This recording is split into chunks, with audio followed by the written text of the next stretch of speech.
mfano disco, sasa sisi tunabadilisha, tunaweka salata la nabii, kwa maana tunajengeka kidini. Sasa kama jambo linafanana kidini, basi liishe kidini, sio jambo la kidini alafu linaonyeshwa tena linaonekana linaingizwa na mambo yasiyokuwa ya kidini. Mtume na dini kwa ujumla hauhitaji hayo. Tengeneza jambo la kidini limalizike kidini.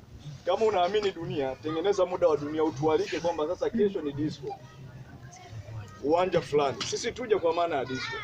Kama ni mtu kuoa ama kuolewa, basi tuje kwa maana ya kuoa ama kuolewa, sio disco wala kusharehe. Sasa tunapokusanyana hivi ama tunaandaa maulidi, tunamaanisha kwamba kinachofanyika ni tendo la dini, kwa maana mtoto wetu ama yule atakayekuwa amezaliwa akuwe anajua kwamba yeye asili yake ni dini. Ni tofauti sana kama tungeanza kurusha roho hapa. Yeye hata kama hana akili na wala hasemi, automatically Allah anamwekea mazingira kuonyesha kwamba baba yake na mama yake ni watu wa disco, na yeye baadaye anakuja kurithi disco.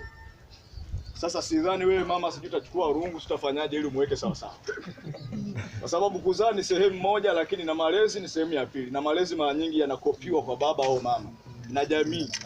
Sasa aliyomzaa huyo mtoto, kuzaa kama hivi tumefanya salata na dini sehemu moja, lakini kuendelea kumkuza katika makuzi ya utoto, lakini pia na utu uzima, lakini pia na ubinadamu, ni hatua nyingine ambayo ndio ngumu. Sasa mtoto abaki kuamini wewe ni mama, ukitoka shikamoo mama, shikamoo jirani, baba shikamoo, aamini hilo. Lakini akimwona mama mwingine ajue sawa na mama yake, akimwona baba mwingine aseme sawa na baba. Hiyo ni kazi nyingine ambayo wewe mama uliozaa, wewe baba uliozaa, ni kazi nyingine hiyo.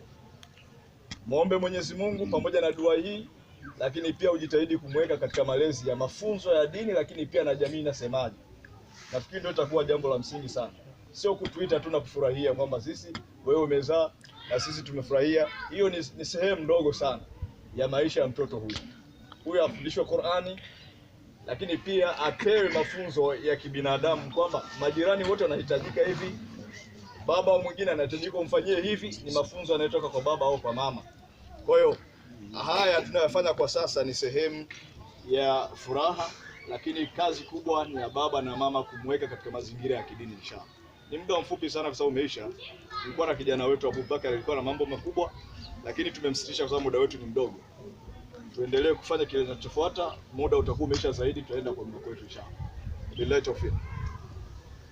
Kinachofuata wale waandalizi, kama kuna chochote mtupe ili sisi